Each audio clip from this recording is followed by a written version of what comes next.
Alrighty, ladies and gentlemen. So first up, we have Bruce Stebbins. Please give him a warm round of applause here. Thank you. Thank you very much. First of all, welcome. I got it. Bruce, hold that. Another Bruce. Hold that for a second.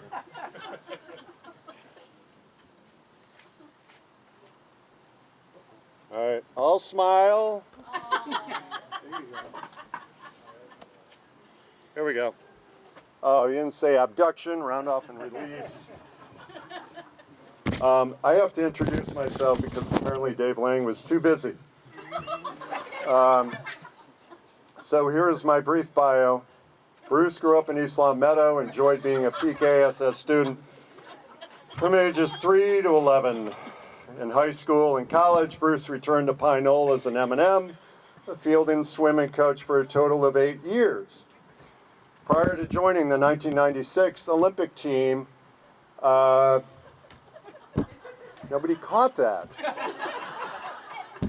By the time he was 25, he was proud to say that almost 2/3 of his life had included summers here at Pine Knoll. Just a great day to be here. You know, you still feel the energy and vibe and excitement when it was Pine Knoll Swim School.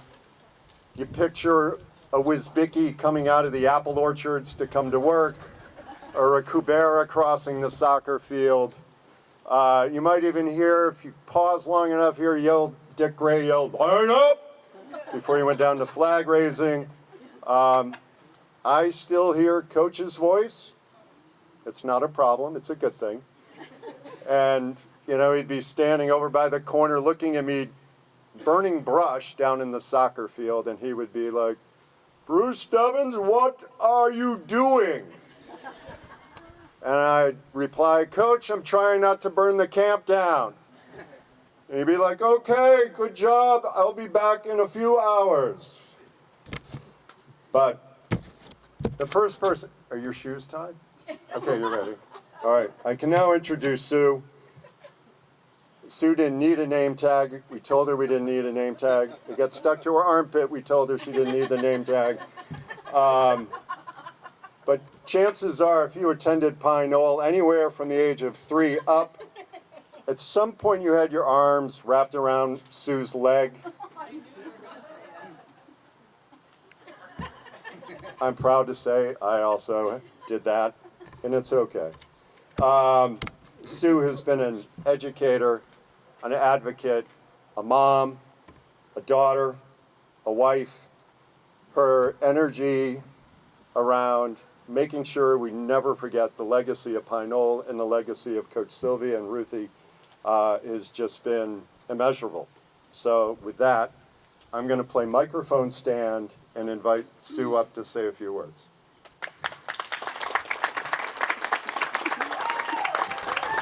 Need the glasses.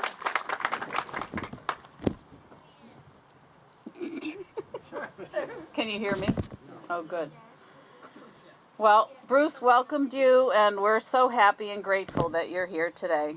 I know the bikini blue paint is gone, and the might be still up the noses of some people that sanded, but the buildings are a different color. But if you look up into the sky or the trees or walk the paths, it all feels the same.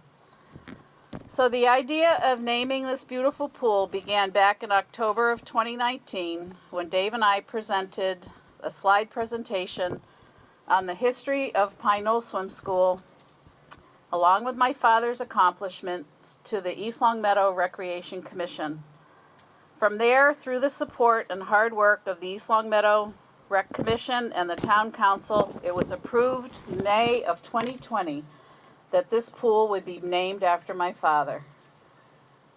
In the fall of 1957, my father, then 46 years old, purchased this beautiful property for $33,000, which had a backyard pool that became the diving pool.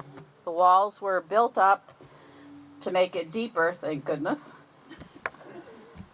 He took all his retirement out to date.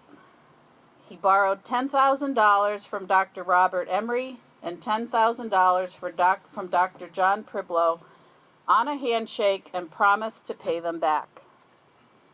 These two dear friends were also part of the first board of directors, along with other devoted and cherished friends. According to the newspaper articles of March of 1958, the permits to open Pine Knoll for the summer of 1958 were still in question. My father still persevered. And so, with my mother at his side, they embarked on a journey as a team, each with their own gifts. Hold on. Sorry about that. That's okay. Try that one. Owning and running Pine Knoll Swim School, always with the human spirit in the forefront. Ruthie, as she was known to many and even her grandchildren, worked at the Basketball Hall of Fame during the day, and in the early years she came home and cooked for coaches, did the bookkeeping, a work ethic from both I'm proud that I witnessed. Everyone here today had an important role in the success of Pine Knoll, whether you were a parent and entrusted us to teach and keep your children safe, or possibly, I'll use my teacher voice. You were a student here. Many students went on to become part of our valued staff.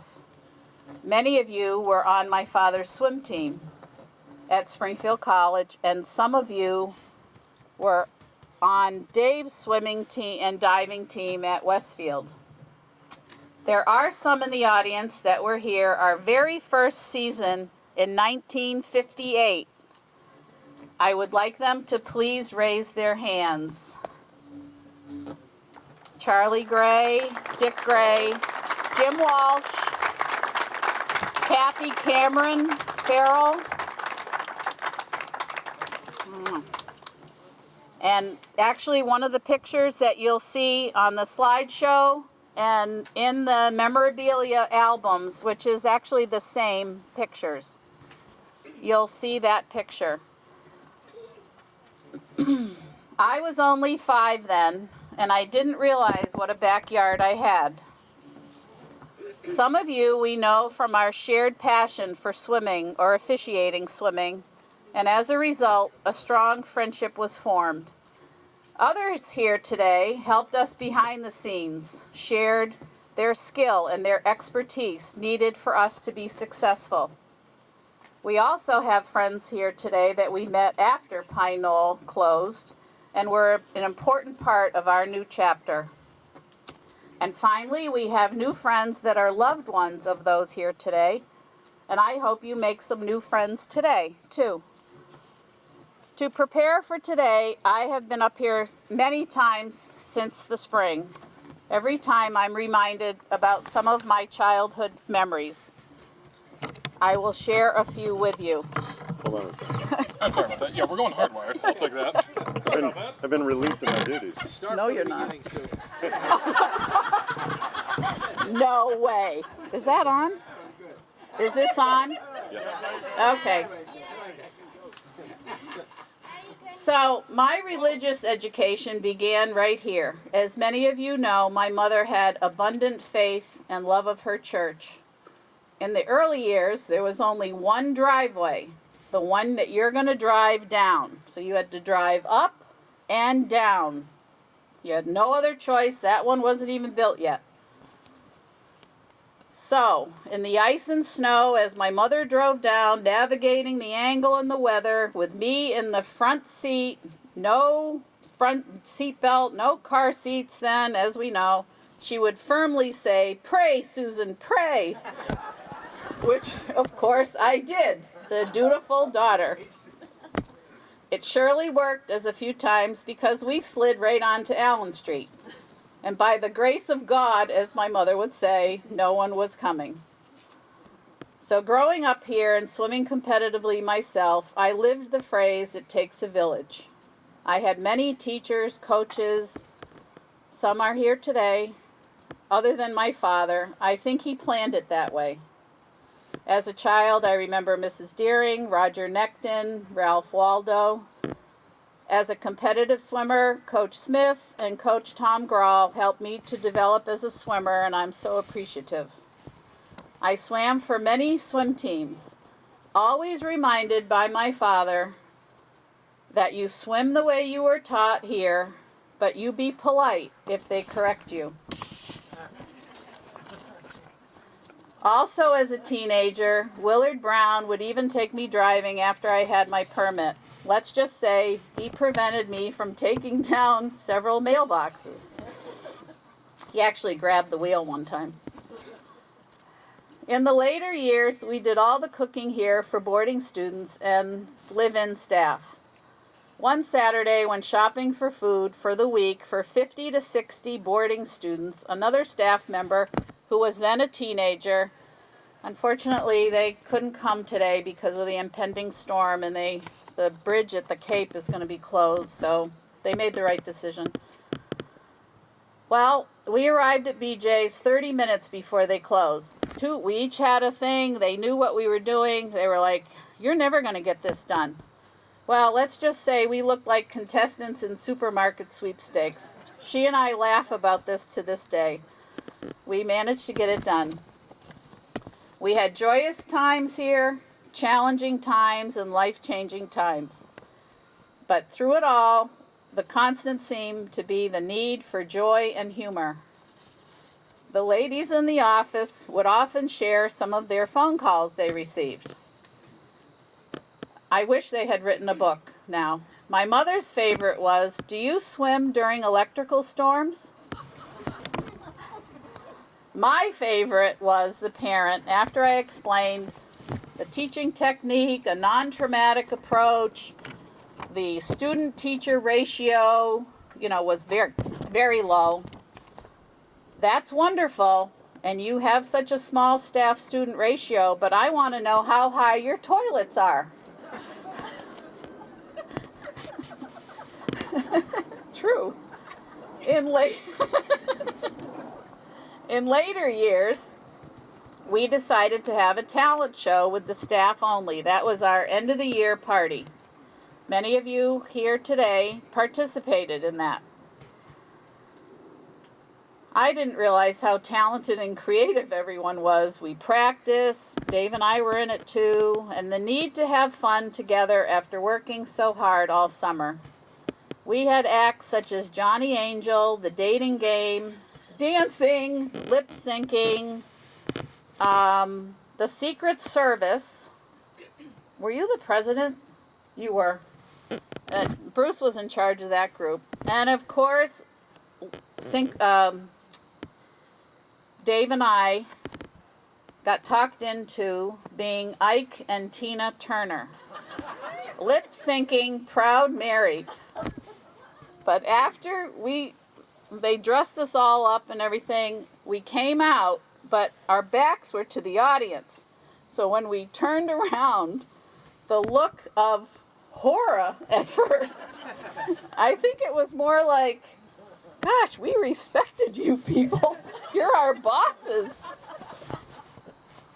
Well, anyway, they were either scarred for life or had the time of their lives. On a more serious note, my father's scientific and analytical approach to teaching swimming resulted in the development of the hand-foot concept, an extremely successful and non-traumatic technique. Some of the people in the audience here that were students can attest to that. The anatomy of the body, as well as the nervous system, plays such an important role when teaching a skill when we're in the water. I remember my father saying, "Don't tell a child not to be afraid. Teach them and show them what to do. Develop trust and pattern correct movements. They will succeed."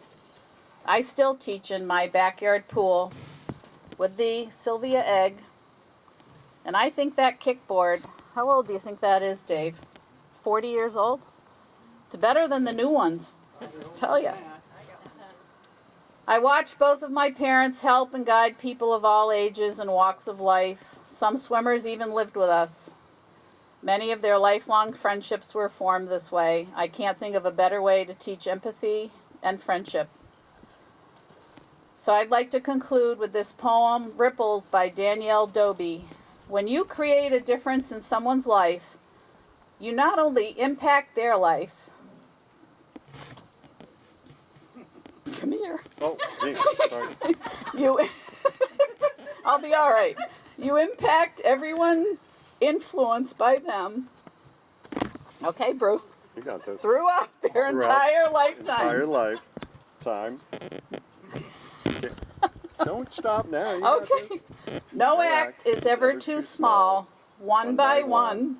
This is how you make an ocean rise. You did very well. Almost made it.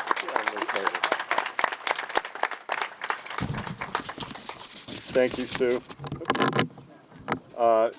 Slight addition to our program. I'm pleased to introduce, he's actually a former colleague of mine on the Springfield City Council.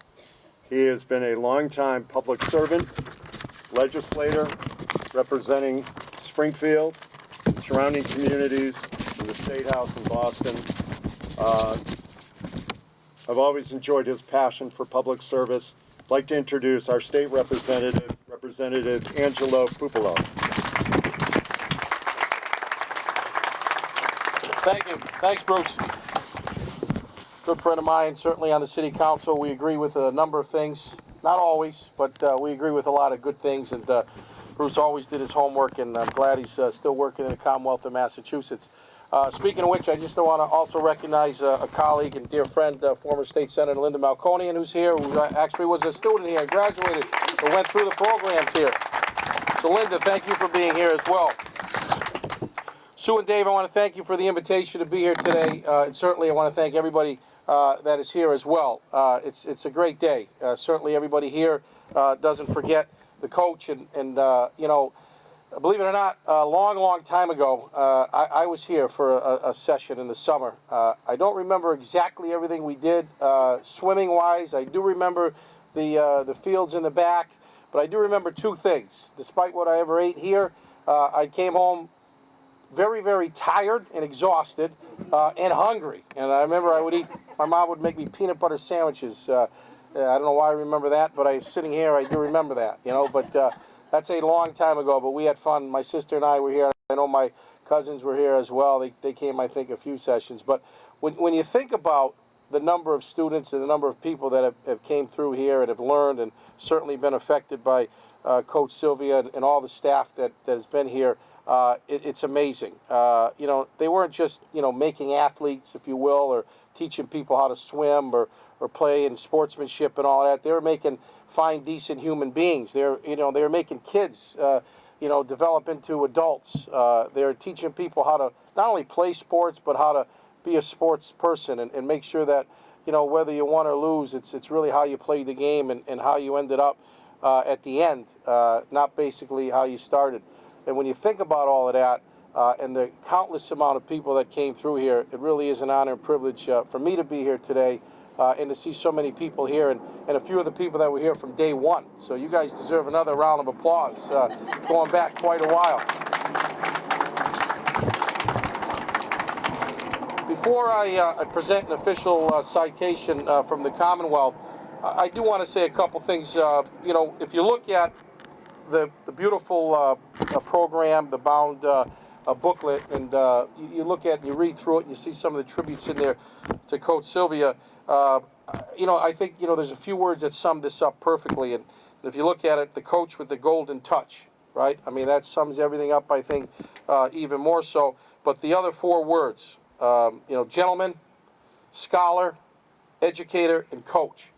I think those four words really not only captivate, you know, and really, you know, bring home what Coach Sylvia was all about, but it really is a philosophy and a way of life.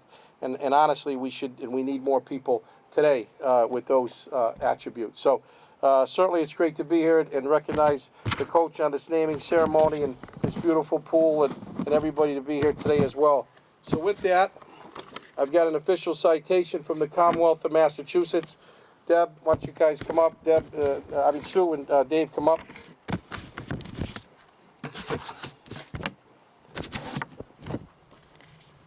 And let me just say, before I hand this out, Sue, this is the only thing you'll ever get free from the Commonwealth of Massachusetts. So enjoy it while you can. All right, it's an official citation. Be it hereby known to all that the Massachusetts House of Representatives offers our sincerest congratulations to the naming ceremony of Coach Charles E. Sylvia in recognition of the auspicious occasion today, the celebration at the Pine Knoll Recreation Area, naming of the Coach Charles E. Sylvia Memorial Pool, in honor of being the founder and director of the original Pine Knoll Swim School from 1958 to 1994, as well as many years of dedication as a swim coach. The entire membership extends our very best wishes and expresses the hope for future good fortune and continued success in all your endeavors. It's given this 21st day of August 2021 at the State House, signed by the Speaker of the House, Ron Mariano, your friend and state representative, former student, and we're actually in my district. This is actually my district as a representative in Wilbraham, as well as here, Angelo J. Pupolo Jr. So on behalf of myself and the Commonwealth of Massachusetts, congratulations and thank you very much. Thank you so much. Thank you for all your work with Down syndrome. I apologize, I do have to leave. I've got another event at 5, but I did want to come here today and make sure I do that. So again, thank you all for being here, and everybody, thank you. Thank you, Bruce. Thank you. Thank you so much. Thank you. I really. Oh, thank you. Thank you so much. What? Make a quick thing about Oh. how you met. So how I first met Representative Pupolo is, I think it was 3 years ago at the Down Syndrome Advocacy Day, which is something near and dear to our heart. And I went in, I made my appointment, I had my spreadsheet here, picture of Chloe and me, all the bills that we needed to have passed to support Down syndrome. So we're told, make sure you only take 15 minutes of their time. He's gone, but so I went in, I did all that, and I heard him talking about swimming with the person before me. So I said to him, "Are you a swimmer?" And I said, "I come from a big swimming family," told him. And he said, "Oh my gosh, I went to Pine Knoll." Well, he does like half marathons. So then the whole thing started where he was asking me about his stroke technique. My friend Carol Gothier was with me. She's waiting for me. Now it's a half an hour. I'm on my feet talking about hand entering, the big four, all this stroke. And I said, I've taken up enough of your. He said, "I have one more question." I was like, "Okay." So, and he's done terrific work for Down syndrome and loves swimming. So when this happened, I thought, I'm calling his office, and he is a warm and inviting office. If you're ever in Boston at the State House and you love sports, he's got it all there. So I'm very grateful he came today.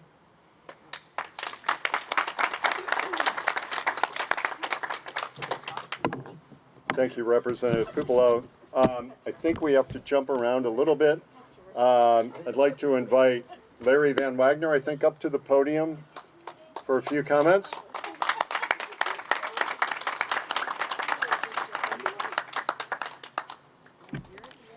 These are not my glasses. Don't judge me. I am reading from a letter from Coach Eric McDonald in regards to Coach Sylvia's mouth-to-mouth lessons, who in his lifetime saved 2 people's lives. Eric says, "In 1966, I was an assistant swimming coach at Cornell University. During the diving warm-up for the Dartmouth meet, one of our divers was practicing a reverse 1.5 on the 3-meter board. He took it straight up and hit the board coming down." Does that remind you of anything, Bruce Mitchell? We got him out of the water, and he wasn't breathing. I tried mouth-to-mouth, but he'd hit the board so hard that his jaw was shut.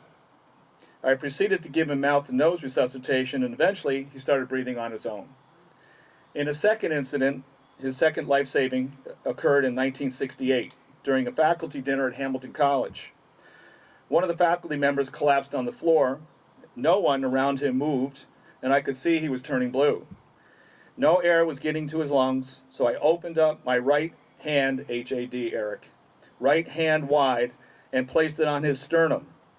I then hit my hand with my left hand. After several punches, a huge piece of meat flew out of his mouth. He started breathing immediately. In both instances, my reactions were instantaneous, thanks to the teachings of Coach Sylvia. From Eric McDonald.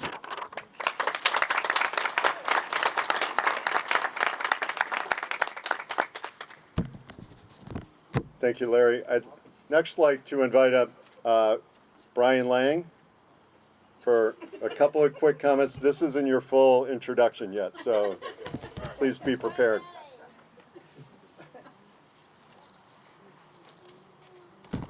I was worked into the beginning stages here, so a little preface to a letter that I'm actually going to read from somebody that was very successful and influential to a lot of folks around here. Growing up here was definitely an amazing and unique experience. And as a little guy walking out on this pool deck, a lot of the time I was faced to meet and hang out with a lot of what I thought is like superheroes, my sort of real life superheroes. And so not until probably the last 5 or 10 years that I realized who these folks actually were and are, and what they've actually been able to accomplish in their lifetime. So this doesn't happen in dress rehearsal, but I was asked to read this letter about 30 minutes prior to this. So for some of you who don't know or not familiar with Paul Azimuth, he was a very accomplished, if not the best in the world in regards to marathon swimming. And so he was one of those superheroes that I got to hang out with. And you know, as a little boy, I think I would really just tell all my friends, like, you know, this guy's 8 feet tall, he swims all day, all night. I think he really swims from like Boston to England and back. You know, he pretty much does that once a year, you know. And so as I grew up and got to realize what he actually did accomplish and the things that he would do and put his body through, was just truly incredible to actually know this person. And unfortunately, Paul, he's in California, hanging out in the wineries and doing some other things, but was unable to get here for this. So he sent a letter, and so I have the honor and the privilege of reading this letter.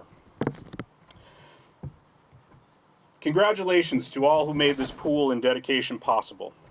And thank you for asking me to share a few comments about a man who was so important to the success of both my marathon swimming career and coaching of the next generations of swimmers. Coach Sylvia helped me understand the psychology and physiology of preparing for cold water marathon swims that included 3 successful English Channel crossings. Let's go back, that was 3 times, okay? And over 60 international marathon swimming races. He taught me correct stroke technique that prevented shoulder injuries, allowed me to have a 13-year marathon swimming career.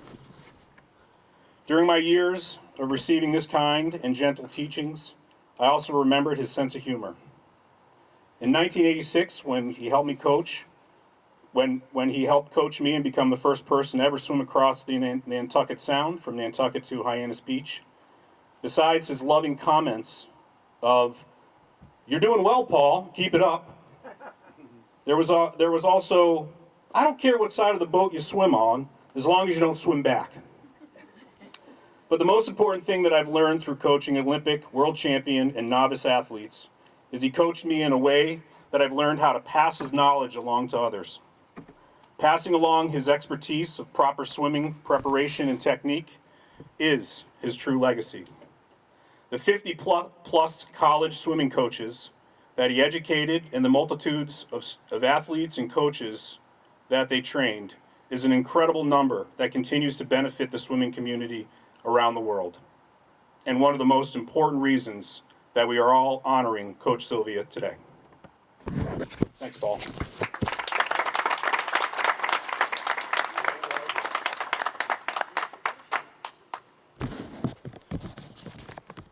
Thanks, Brian.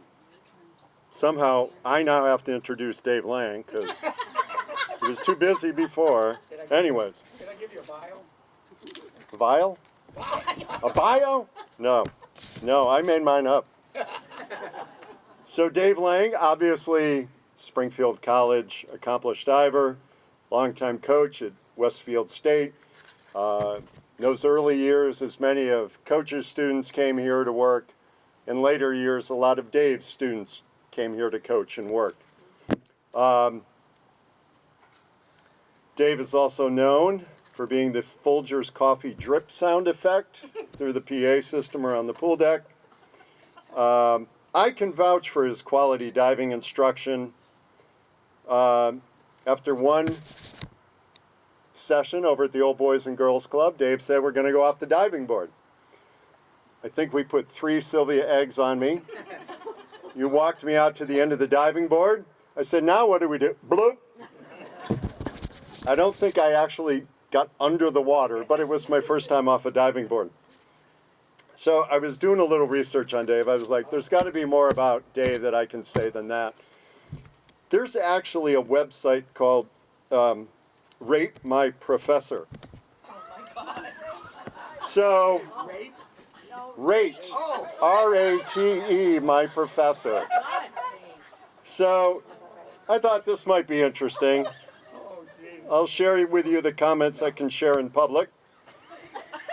Wicked energetic, tends to babble. Cool guy, not very good with time management. That's true. Here's the one I like. Drives golf carts off cliffs. What class was that? Golf. Golf. Okay. All right. On that note, I am pleased to introduce David Lang.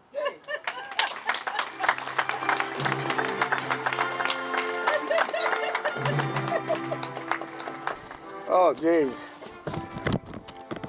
Hold it. Sue had this beautiful speech. Is this working? All right. We had to play your background music. Oh, what was the background music? Your Olympic fanfare. All right. Wait a minute, I gotta do my notes here. Sue wouldn't type these up for me. All right. But I'd like to, before I start, I'd like to say that last night, we had a real nice night in honoring Dr. Yorzik. And there were a lot of good speakers, well, 4 of them, but they all did a great job. And all of them had some way that they were treated medically by Dr. Yorzik and obviously with Coach.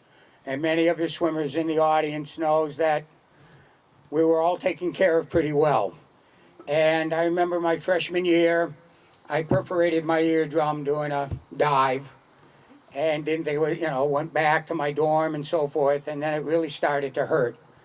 And I didn't know who to call. So I called, I think it was Tim Meyer, Jim Watson, who at that time were seniors, and Doug Moulton was living with them.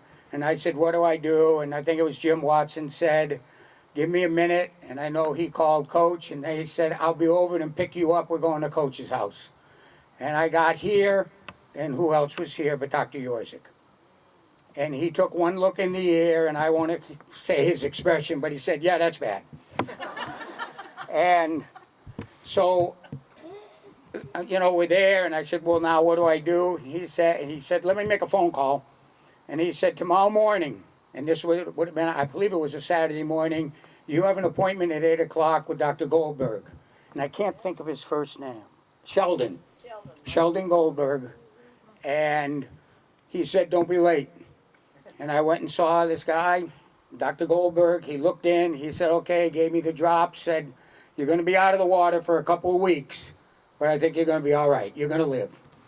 And so I know what it's like, to be treated and to be in that line when Dr. Yorzik was needed. And that was an important factor that many of us in here, as I said, have had that opportunity when we needed some help. That gentleman, I should say, was there to help us. All right, so that was kind of going to be at the end, but I wanted to say that quickly for Carol. And thank you. And Jennifer's here and Jeffrey's here, and thank them. All right, so anyway, I had a little thing to say welcome. I came to Pine Knoll the spring of 1967. And I had to come up because I had the intent of coming here to help with my springboard diving. And one of my best diving partners ever is sitting right there in the front row, Don Graham. At South Hadley High School, we were known as the Dynamic Duo. So for many years, we kind of ruled Western Mass diving. And so we had it going well. But I wanted to, work on my diving. So a couple of our swim mates, Randy Tuttle, I think DeWitt Perkins, they said, well, you should go to Pine Knoll because they have a diving tank there and they have a great diving coach. Okay, I'll go up and check this out. So my father and I came up here and met Coach. And I believe, and Ed can correct me, Ed Reed, I believe I also met Ed Reed and Bruce Watson. And I got a tour of the facility, thinking I'm coming here for diving and so forth. And so I said, oh, I'll come. So I signed up for 2 weeks. And I think I'm the oldest student ever to be at Pine Knoll at 17 years old. So I had to do 2 weeks as a student, and then I became an IIT, again at 17. So, but I made my way, up the ranks a little bit. And also the individual I met, Bill Lawson, and to me, one of the greatest diving coaches I ever met. And he had a simple way of coaching, at least for me. He would explain the dive, I'd get up and do it, and he said, all right, do it again. And then I'd do it again, and I'd do it again, do it again. And I remember one time when the Springfield Natatorium opened, we went down there and helped putting the boards in. And so we were diving down there, and they used to have, remember the 5-meter tower? And he had me do a back 1.5 off the tower, because he would say, all right, do this. And there was no way I was going to say no. So I said, okay. All I remember is coming out, looking, and the water was right there. I don't think I went underwater. And I'm looking at the end of the pool thinking, how am I going to get there? So I swim there. I get out, and he looks at me and says, all right, do it again. And I said, that's not going to happen. So the one time I said no. But anyway, it was obviously a great meeting with Coach. And again, Ed and Bruce. And so from there, I started that summer. And I met some really, really special people, the students that worked here, Coach's Swimmers, and many others. Linda Malconian was there then, and Dick Gray, Steve Olson, and many others. And that's when I thought, I said to my dad, I know where I'm going to school. And almost like Bill Ruth said last night, I'm going to Springfield College. And almost the same questions. Well, what are you going to do if you don't get in? I said, I think I'll get in. And so I got accepted at Springfield, but the acceptance letter kind of said, well, you won't be the Einstein of the freshman class, but your recommendations were good. So, and I ended up doing pretty well at Springfield, so I can't complain on that note there. So the people I met were really terrific people, and obviously forged the way into my next part of PE and etc. Then something else happened along the way. I met this young lady here, with no intent of being boyfriend, girlfriend. Just used to talk about my old girlfriend with her. So she was kind of the sounding board for me, who then moved to Texas, Louisiana, so that took care of that. So anyway, we ended up going there, and as they say, when you meet somebody in the future, well, who knows? If somebody explained back then, well, you know what your future's going to be with this young lady? And yeah, okay. So you keep moving on and so forth. So I'll get back to that point. Hold on. One of the things Sue talked about is sanding the pool, which many of us went through. And as she made the comment about the blue faces. We all had goggles on and so forth. We had blue rims around here. And if it was a hot day like today and we were down there, your sweat, it just kind of stayed there for days. And in our ears, in our nose, it was like everywhere.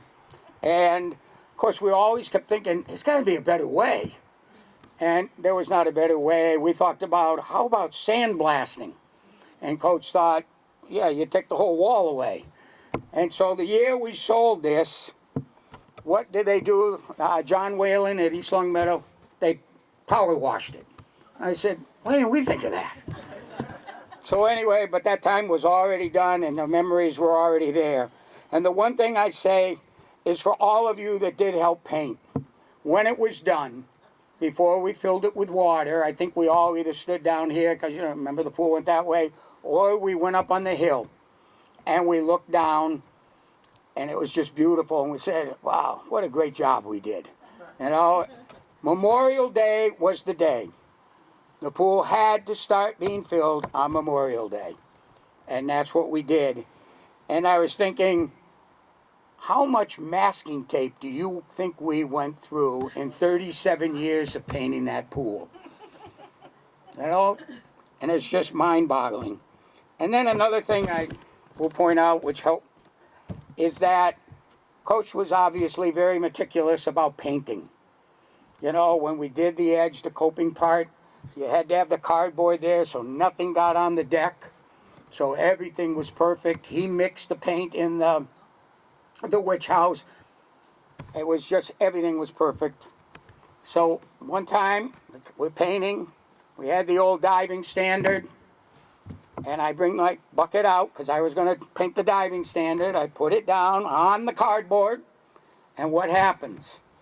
A breeze comes up. And guess where Dave's bucket of paint goes? On the deck. And everybody's looking, going, oh, this is not good. Well, I think it's all right when you're the son-in-law. So he said, so what are you going to do? I said, oh, I'll take care of it. So I painted a square. And I said, this will be where you stand before you get on the diving board. So I took care of it. So that was that part there. Let's see. Okay, I think this is page 2. Yeah, it must be. All right. Coach also, for many of Bruce, Scott Harvey, all of us, he gave us a chance to try and do it our way. You know, over the years, he pretty much figured it out, but we knew better. And he gave you that, you know, not right, but he said, go ahead. If you can do it better, I'll learn from you.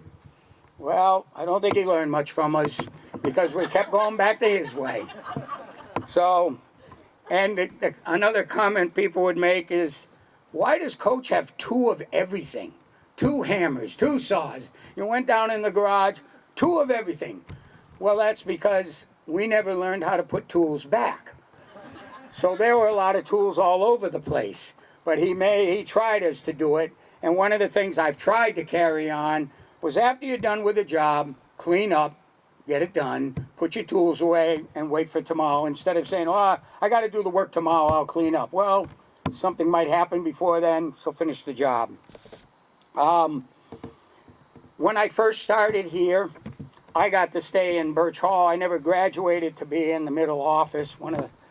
I think that was a step up. I never stepped up. So, but they had Chet Cloak. But one of the things I had to the first year, I lived at home, and I had to drive back once a week at night to vacuum the pool. And we had the long vacuum, which I have to say, with the big bag on it.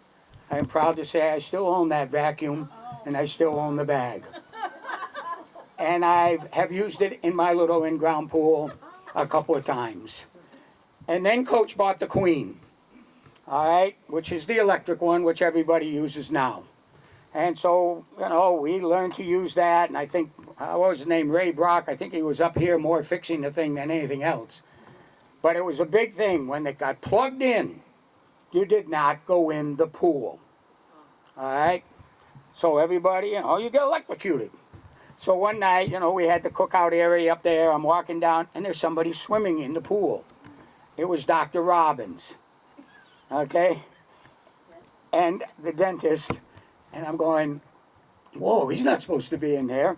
So he swims back, and I said, Dr. Robbins, you have to get out. And he said, why? I said, because it's plugged in. I ran and unplugged it first, and I said, it's plugged in. You could get electrocuted. He said, oh, it didn't bother me. I just had trouble going over the electrical cord all the time. So he survived it. Another one was when you walk down the road, people would leave the parking lot at 4 o'clock when they got picked up. And some people, a little fast with the kids going down the hill. So I think it was Bruce, maybe Scott, maybe Stu, but they wrote, if you looked at it from this direction, it said slow.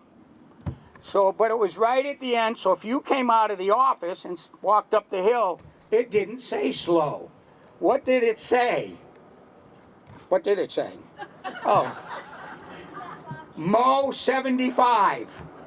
So people would walk up and they come up there and go, what's Mo 75? What's that? And we'd say, no, it's slow. So we'd have to tell them, go down and look the other way and you'll get it. So that was that. So I would say one of the real benefits of marrying Sue, and there's been a lot, let me tell you, but one of the real ones, I got to eat Mrs. Kilman's lunches. I got to have the hot dogs on Wednesday at lunch. I got the fluffernutters. I got the tuna fish. And I was thinking today with the fluffernutters, I don't think we had anybody allergic to peanut butter then. All the boarding students we had, all the fluffernutters she made, I don't think we had that problem at all. So that was it. So Sue, I stayed healthy because of you, those hot dogs. Here's a little message again to Doug Moulton and many others, Scott, myself, and I think a few others, the egg makers. That was in Chet. John LaPointe. I think everybody had a shot at it. Our friends from England, Carl, he I think made them. But you see over there we have them. We had them.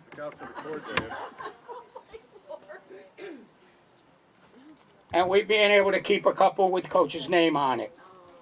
So this has been a kind of a prized possession to us. And you can see, obviously, it always used to be the white strap. I had all the directions. I had all the stuff to order, all the parts. But you had to order like thousands of everything. And I said, I'm not going to make thousands of eggs anymore. So I found the strapping at, I don't know, Michael's or something like that. That's why we have pink there. And I made a pink one for a girl, I think for one of my granddaughters. There's a blue one for the guys. So I kind of modified that a little bit. I do recall, and I wish he was able to come today, Coach Smith. Another one of my diving coaches who, again, I praise for what he did for me. And I remember his 40th birthday party down in the garage. And today, what is he, 92? 93. 53 years ago, we had his birthday party. And I'm not sure who it was. Maybe, again, Scott can remember. The septic tank out back overflowed. And who, was it you? I didn't do it. Well, yeah. That was you? Yeah, he had to bail it out a little bit before Blanchard came. So, a memory there that I remember doing that. Nighttime patrol, when all the boarding students lived here. We'd stay up. I remember I'd go home probably at 1 o'clock and I'd be back up here by 6:30, 6:45 to do proprio. Here's one of the plinths that we've kept here. Tim Allen has one at Minnetonka that he painted green. I have 3 that I've repainted and actually made the platform part a little bigger so that they were on it just a little bit better. That one I was going to work on this summer, but haven't gotten to it yet. But I remember Bruce came up, Scott was there, Stu Stroman. We used to hide all over the place to try and catch the boarding students, the guys trying to get to the girls' bunkhouse, or the girls trying to get to the boys. So a lot of memories hanging around at night. The last part kind of is the diving well, my little home, if you will. And obviously I came up here for diving, so at noontime, I dove with Bill Lawson, and I mean, I don't care what the weather was, we dove. he didn't care. He'd be under an umbrella, do it again. And I'm in there, I'm freezing, shaking on the board. He said, you're going to be all right, just do the dive.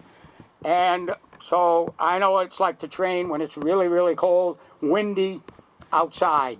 So, but he was special in that respect there. But I like to bring back Pete Avdulis, who couldn't be here today, Karen Summers, Karen Mundorf, Lori Vincent, Lori Hadley. Where are you? Right there. All right, in the back row there. She was one of my first people I brought to Pine Knoll to work, and she dove at noon. And it ended up paying off. Lori was a 3-time All-American for me. So she did very, very well.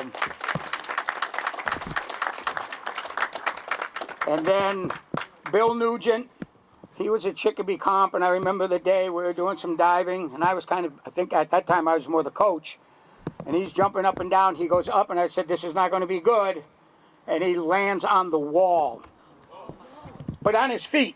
He comes down, goes like this, and then jumps back in the pool. And I'm going, oh, no. And what do I hear from the den? Because Coach is looking out the window. What the hell was that? And I said, he's okay, Coach, he's okay. So, but that pool was 8 feet deep on a good day.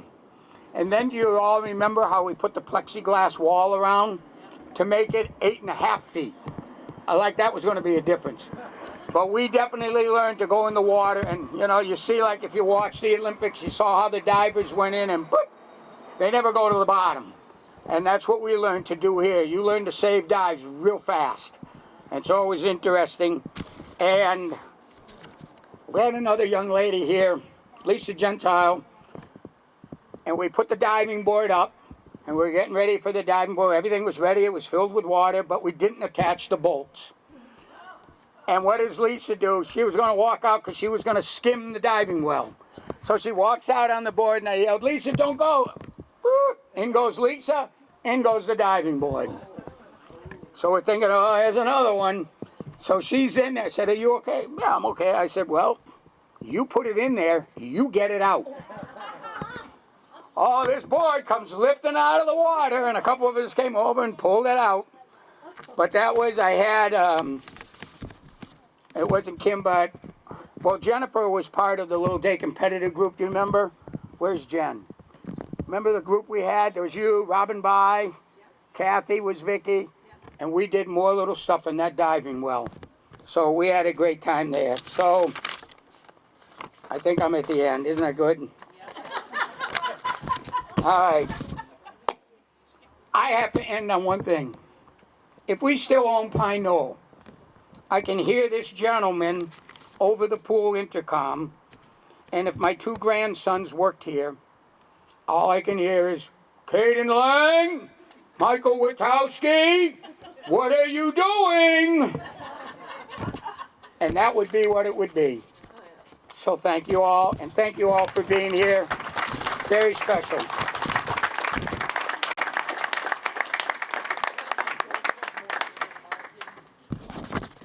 As Dave and Sue have pointed out, today would not have been possible without the work, the support, the involvement of so many people. I do want to just recognize, I think we have some officials from East Long Meadow who voted to approve this naming of the pool after Coach Sylvia. Marilyn Richards, who's a member of the town council. Unofficially, my mom is down in front. Are there other members of the town council? Did I miss anybody? This is really bad. Connor here? Connor? No? Okay, we'll move along. As both Dave and Sue have said, when you came to Pine Knoll, you became part of family. You were friends. And I'm here to introduce our next speaker, who is a longtime friend of Sue's. Deb Antonori grew up in Springfield, Mass. And met Sue Sylvia Lang at Kiley Junior High, right down the road. She and Sue specialized in making funny faces, which were recorded for posterity in one of those strip booths. Strip booths? Oh, little film strip booth. I got it. I got you. Down at Woolworth's. Passing notes in class, making each other laugh when giving subject reports in Mr. Donahue's social studies class. We were really good kids and very good friends. Deb attended Pine Knoll Swim School, was a CIT there from 1964 to 1969. Her fondest memories were taking notes of Coach Sylvia's lectures in Birch Hall, telling Jennifer Yorzik to swing and turn every 30 seconds in the pool when Jennifer was 2 years old, and having crushes on the bunk boys. Was Jennifer having crushes on the bunk boys, or were you having crushes on the bunk boys? Okay. Deb is now a licensed professional counselor with 30 years in private practice of psychotherapy. She is a brain spotting U.S. trainer and teaches courses about the brain of therapists. Originally an actress, wow. Deb earned her BFA from the Boston Conservatory. She still keeps her professional actors union memberships in AFTRA, SAG for film and video, and the Actors Equity Association for stage. For her transition to the becoming a psychotherapist, she attended New York University's drama therapy department, where she received her master's degree. Deb specializes in grief therapy as a fellow in thanatology in the Association of Death Education and Counseling. She is the author of the double award-winning audiobook Journey Through Pet Loss, and recently authored a chapter on grief and the power of brain spotting, an international anthology. She is beginning her PhD on brain, I'm feeling a little underaccomplished here, with the International University for Graduate Studies. She's been married for 40 years to her attorney husband, Paul, who is here. They have 23 nieces and nephews, 35 great nieces and nephews, and a dog named Blue and a cat named Judy. Deb, welcome. We invite you to say a few words.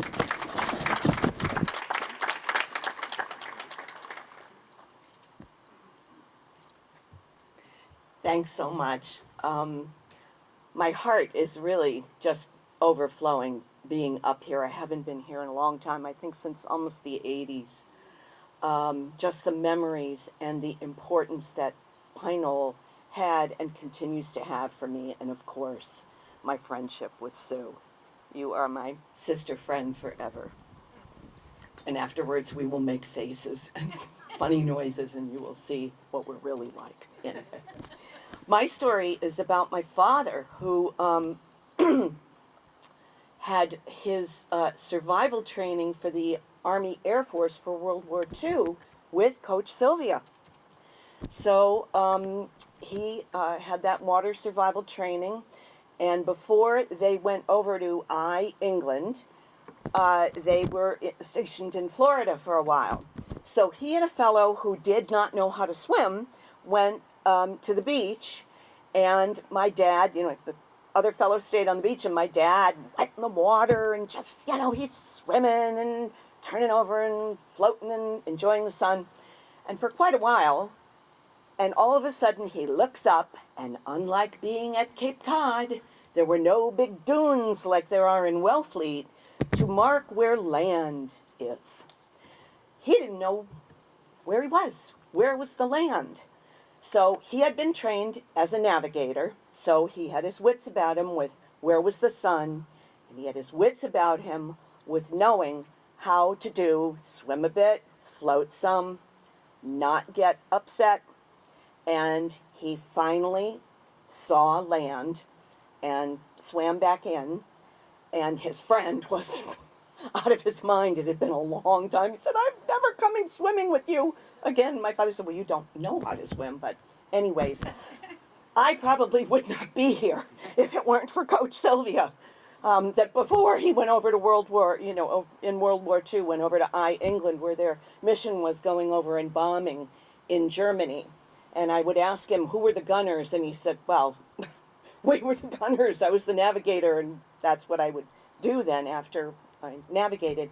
And often what they would do then was to turn around, they'd go back to the base, and then when it was in civilian areas, they would fill up with clothes or shoes or whatever, and they would go and drop it over that area for the civilians. So anyways, my dad had a great love and appreciation for Coach Sylvia, as do I. And I'm so grateful and this is an incredible moment to be here. Thank you so very much, and I love you, Sue, and Dave.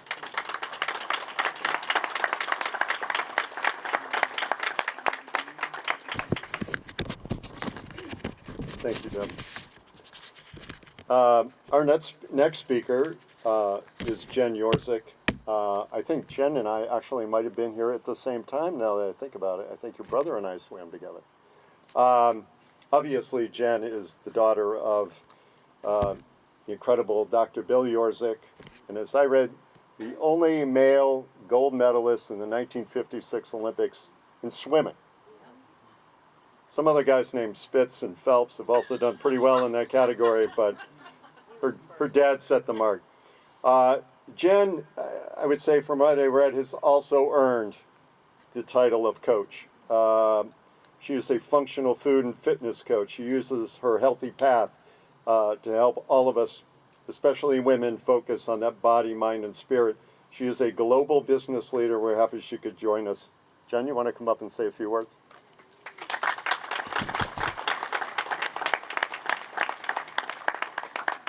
Hi, everybody. So I'm here to represent the kids. All us kids who spent all our summers here. There was quite a group of families, and we were here Monday to Friday, but we were also here Saturday morning and Sundays helping out, and our moms were here. We were just here. So we kind of grew up at Pine Knoll. We grew up calling Coach Sylvia Coachy, as if he was our grandfather, because as he was a father figure and a mentor to many, he was also a grandfather figure to us, a group of grandkids, whose fathers actually were the coaches of the decades in the 60s, 70s, and 80s. They would come from all over the country here for the summer to work and train. Now, this is, to me, in retrospect, part of Coachy's magic, is that the typical work, like the grunt work of coaching swimming, happened during the season. But the training and the creation happened here where there was a singular focus, and you're surrounded by people doing the same thing, and so everybody gets lifted up. And to this day, summer to me is a time I go deeper into a skill, to this day.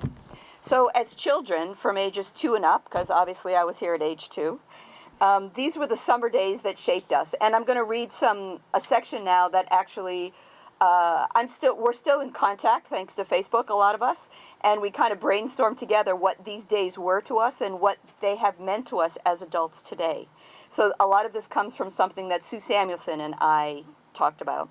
So these were the days of orange Fanta sodas at the end of a long, hot day in the field and water. The cold diving well, where we had to tread water holding a rubber brick. Saturday morning performance trials, which we repeated here today.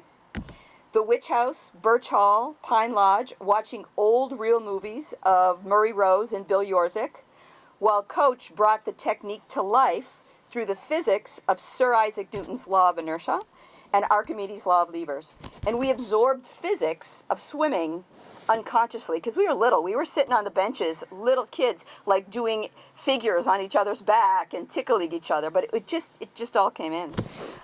We'd arrive in the morning smelling Mrs. Kilman's hot dogs that she was making for the boarding students. We'd go to the Pledge of Allegiance play the Pledge of Allegiance at the flagpole. We'd walk way out to those pines over there to tramp on the trampolines. And there was so much walking.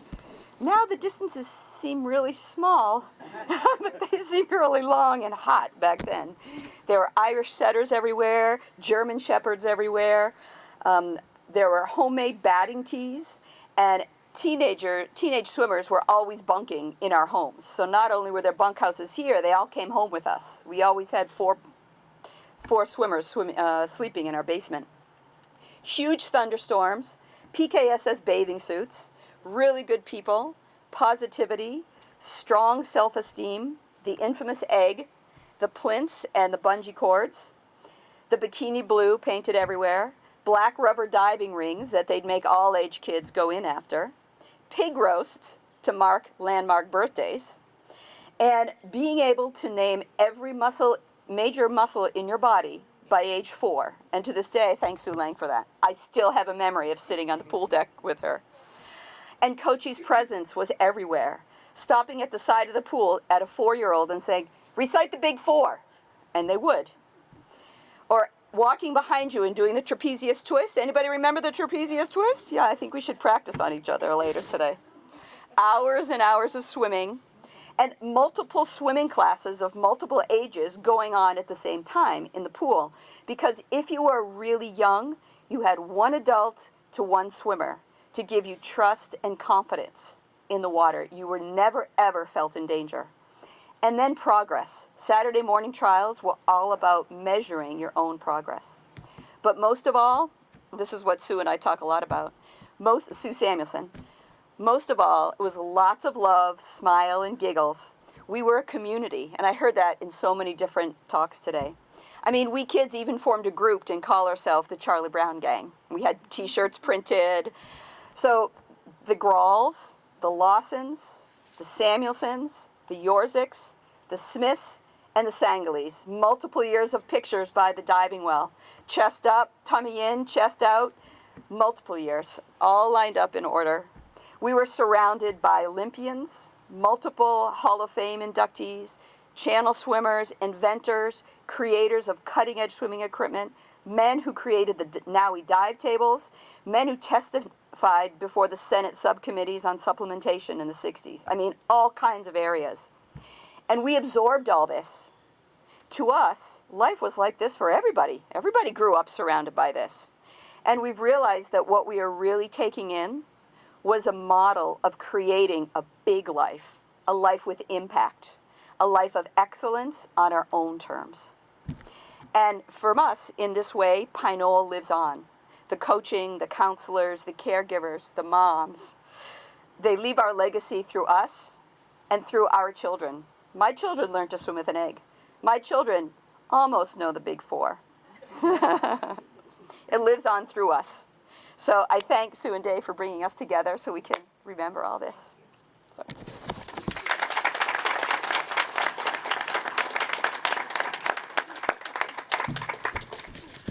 Thank you, Jennifer. Forgot about the trapezius. Wow, go for it. Go for it. See if I can still do it. Oh yeah, you got it. You got it. You know, it was the trapezius. You know, I learned so much from Coach. The trapezius, the big four, how to use an electric hedge clipper so you didn't cut the wire. Some lessons you had to learn a few times. Scott Shumway did that a few times. Like, why'd the power go out? Click, click. We just got the cord. Our next speaker is, you know, and I realized he was a coach here probably when I was a kid. As a student here, I always remembered these, like, guys, and Jen talked about them, you know, in their Speedos, and these big guys with barrel chests, thin tummies, Ray-Bans, and they would just follow Coach. It was like this pack of Ray-Ban guys that would follow Coach around the deck. So I think, Don, you were actually one of these guys. Anyways, Don Megerle is a former student of Coach Sylvia. He is the longtime swim coach at Tufts University. He has extended his title of coach at Tufts by actively helping students and alumni prepare to race for the Boston Marathon. And there is a story that is, I think it was the night before the race, he's standing before his assembled masses of 500 runners, and he says, hey, by the way, anybody think they'll need a PB&J by mile 9? And I think Don was hoping 2 hands would go up, 3 hands, 100 hands go up. And as the story goes, Don stayed up till 2 a.m. on race day making peanut butter and jelly sandwiches for his runners. And not only was there at mile 9, but he was also there at the finish line to greet them all when they came across the line. So it's my pleasure to introduce Coach Don Megerle.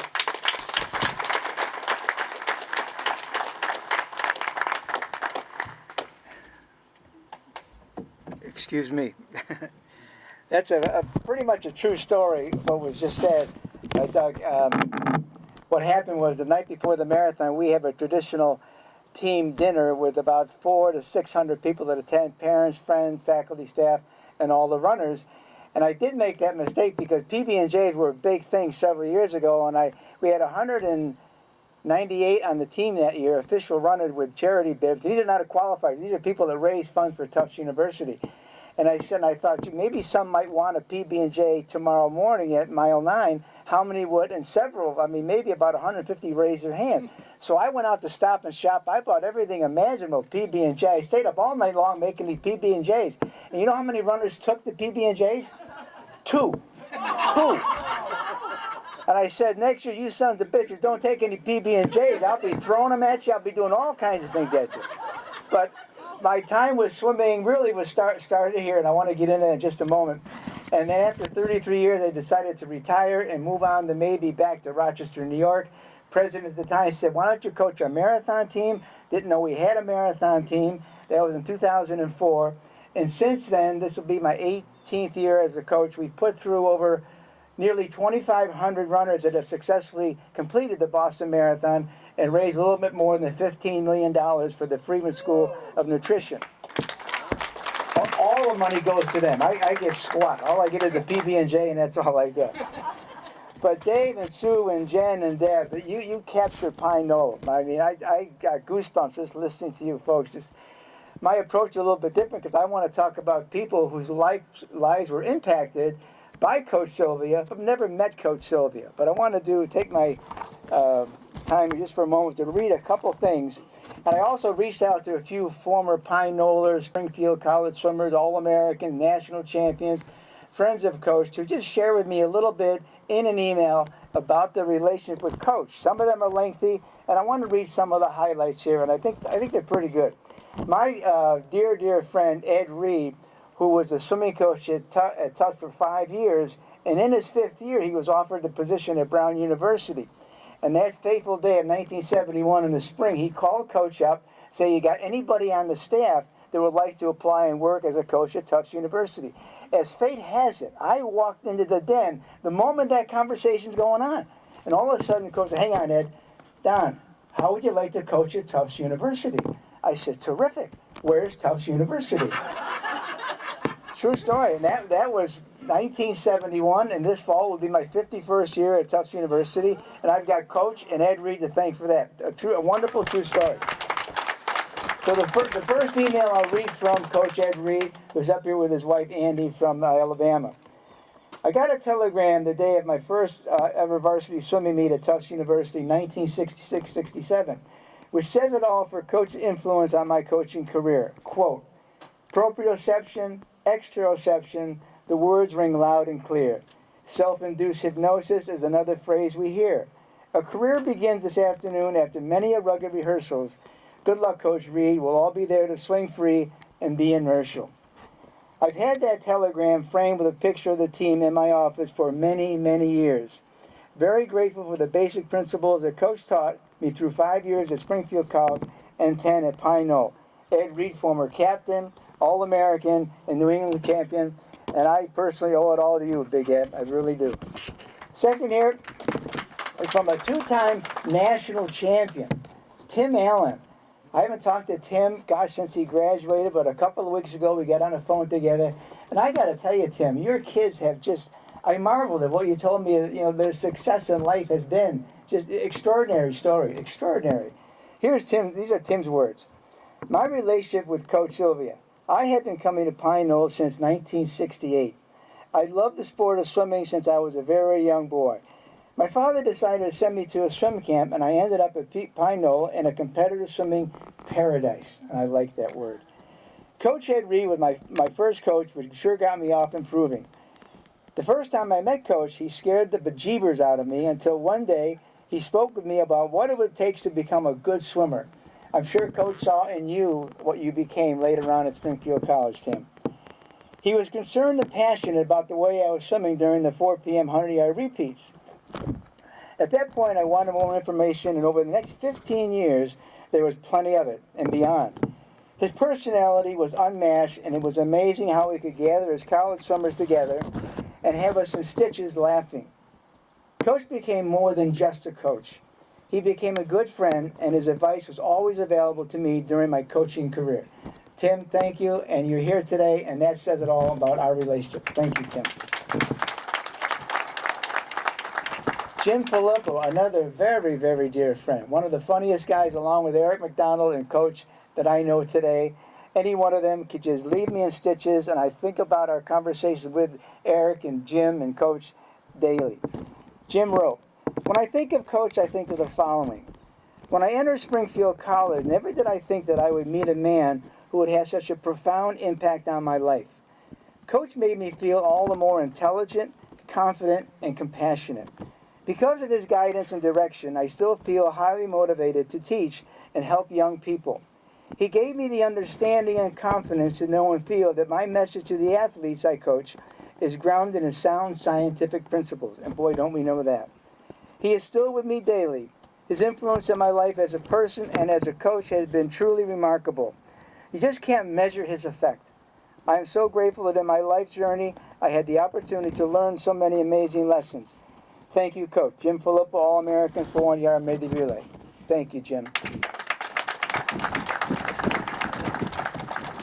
And this is from Bill Ruth. And I look at Bill, I mean, other than the wrist problem you got going on, it's from your injury, that's right. Oh. I look at Bill and I said, boy, you really let yourself go to hell, Bill. I mean, I look in the mirror and I cry, and I look at you and I go, there's maybe hope. But Bill Ruth, as you know, left Springfield College, a captain, All-American, New England champion, 200 fly. He did it all with the triathlon circuit, and I marvel at what he and Sherry have both done out there in Colorado, and because of the new dog that she's taking care of, Sherry can't be here today. Of all the great tools and techniques that Coach taught us and that we learned in 1973 at the New England, I remember this especially.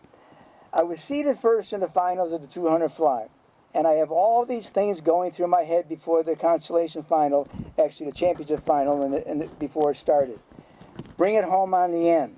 Swing your hands. I have to laugh at this. Swim within myself. Now, I always like to go up to the block early and stand on the block because I'm usually the smallest guy there. As I'm going up, Coach grabs me by the arm, and I'm expecting him to give me some world wisdom, and he says to me, quote, "Don't give them a effing inch." Bill went on to win the 200 fly that day, and I think to myself as I responded to your email, I would like to have a nickel for every time I've used that effing word with my swimmers, because it does have a powerful impact if you do it the right way. So Bill Root, former captain, All-American, New England champion. Now, Doug Moulton is in the audience today. He's the first person I saw when I drove up here. And I know you'll remember this, Doug, and I just brought a couple with me today. You can't see this, but this is about a pamphlet of a lot of typed words. You can't even see it from here. But during one of a coach's kinesiology 19 classes years ago when Doug was a grad student, he decided to tape Coach's conversation of each class. Then he went home on a dictaphone and he typed each word that Coach talked about. And I have copies of those things, and I've read them. You talk about extraordinary wisdom that came from the guy that lived in that house over there. It is just beyond word, beyond anything else can imagine other than the people that work with him, those he taught, and swam for him.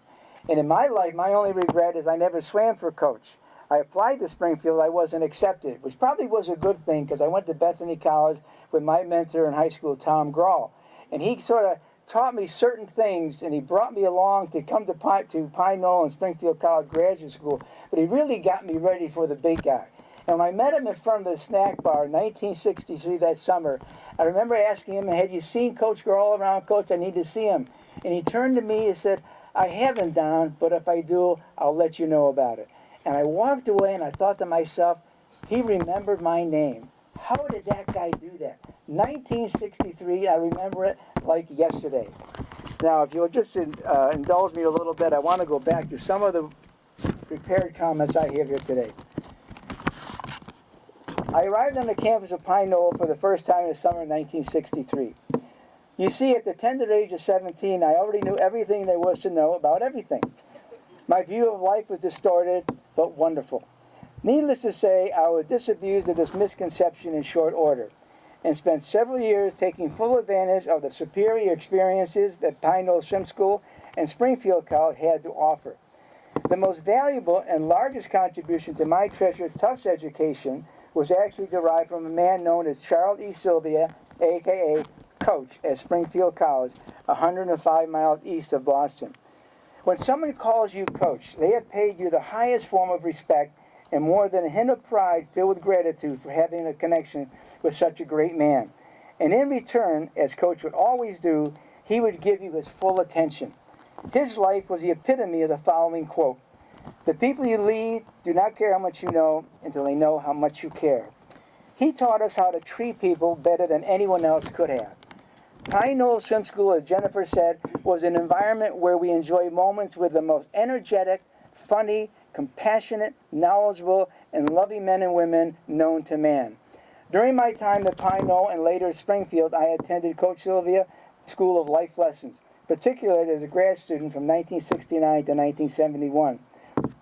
And I have heard the story about meeting Ed, having Ed Reed taught coach, and I walked into the den. Pine Knoll Swim School was a true testament of devotion, superior performances, integrity, and excellence that permeated Springfield College and beyond. And the reason I say that is during my time as a grad student, I could walk into Coach's office or peer through the window, and I'd see Coach sitting at his desk, and who would be in there? Vern Cox, all the other coaches coming for his wisdom, his insight, and his advice. Everyone imaginable knew about this man, and they wanted to reap the benefits of getting to know what he knew. Coach had an innate ability to determine when to coddle or when someone needs a gentle reminder or a poke in the chest. Coach had a clear sense of both his desired goals and methods to achieve them. He had more compassion and consideration for others than anyone I have ever met. His insights were uncanny. To this day, when I am interviewed at Tufts, someone will ask me, "Who influenced you besides Coach Grohl?" And I immediately say, "Coach Sylvia." It was like talking to God. And when faced with a problem or a difficult situation, I think to myself, what would Coach say? What would Coach do? About 1987-88, I was dating Mandy Glenner. She was a diving coach at Williams College. Her son just won a silver medal in the synchronized diving in Tokyo. He's a junior out at Indiana University. And she said, "I want to come down and see you at Pine Knoll and maybe meet Coach Sylvia." And I thought, oh, okay. She drives down from Williams College. I meet her in the parking lot. Now, Mandy is Dave, do you know Mandy? You know, she is a tough gal. I mean, she's not a feminist kind of gal, but she's a toughie. She's a real tough gal. Can hold her own with the best of them. So I stopped her in the parking lot. I said, "Now, Mandy, we're going to go up by the den, out in the picnic bench, and there'll be all these other coaches who you don't know who they are, and Coach is going to be in the middle, and he's just going to be talking." And she goes, "What does he do?" He talks, and we listen. And I said, "Do me a favor, not you, me, just listen." So I figured, hopefully she took the advice. We go up there, we're there about 2 hours. We walk down, get her in her car, and she turns to me, she goes, "Let me get this straight. You guys sit up there day in and day out for 2-3 hours a day and listen to them all the time?" I go, "All the time." She said, "You lucky son of a bitch." And I said, "I know, Mandy, and I'm so glad you responded that way." My most favorite times with Coach were spent in his kitchen. For many years, I would drive from Boston to 1974 Allen Street just to sit, cook his boiled hot dogs, smother with pepperoncini, hand him a Diet Coke, and listen. Coach said the following to me that I always remember: "There are thoughts in my mind that are not in the minds of other people. I am always reminded of this, and when I do think of those things, I think of the hand-to-foot concept. The big four has been mentioned many times here today. All the laws of motion, the things that made this thing, Pine Knoll, a special entity unto itself. Nothing like it in the world. Nothing like it in the world."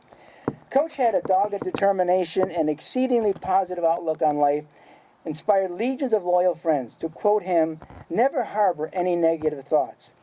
He had an enviable talent to cut through the extraneous and get directly to the crux of the problem. Someone asked me, how good a coach was he? And I gave him kind of a football analogy where they described Don Shula, the coach of Miami Dolphins, Bum Phillips from Houston, and they said, "Coach is the kind of guy that could walk into a pool deck, take his team, and beat your team. And then walk across the pool deck and take your team and beat his team." And the kid looked at me, he was that good? He was that good. He had the magic touch.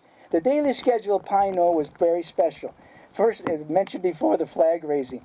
First thing in the morning, flag raising and reciting the Pledge of Allegiance. I remember standing in front of the home there with the flagpole, and all of a sudden you hear, before the Pledge of Allegiance and the flag is raised, Coach asked me to recite the 4 muscles of the abdominal wall. I'm 17 years old and I'm thinking, there are 4? I have no idea what they are. But since that day, I have not forgotten them. I treasure the time spent with my young students at Pine Knoll Swim School. I don't know who assigned me a couple of these guys, but they were treasures. And I had two that were special, Morgan Paterno and Tony Bartley. Morgan Paterno, well, I'm 74, he's probably 64 now. I wish I could meet him today. And as you know, in the program at Pine Knoll, if you're 8 and under, you're called an 8. And if you're 9 and over, you're a 9. You've got the IITs and the competitive. But the 8s and the 9s, they sort of ran the show in the pool and on the field. So we're in the water with Morgan. All of a sudden, he jumps out of the water. He's squeezing his knees together, and he's holding his trunks. I go, what are you doing? What are you doing? He goes, I got to pee. I got to pee. I said, Morgan, don't say pee. Say urinate. He goes, okay, I'm an 8. I said, all right, go pee.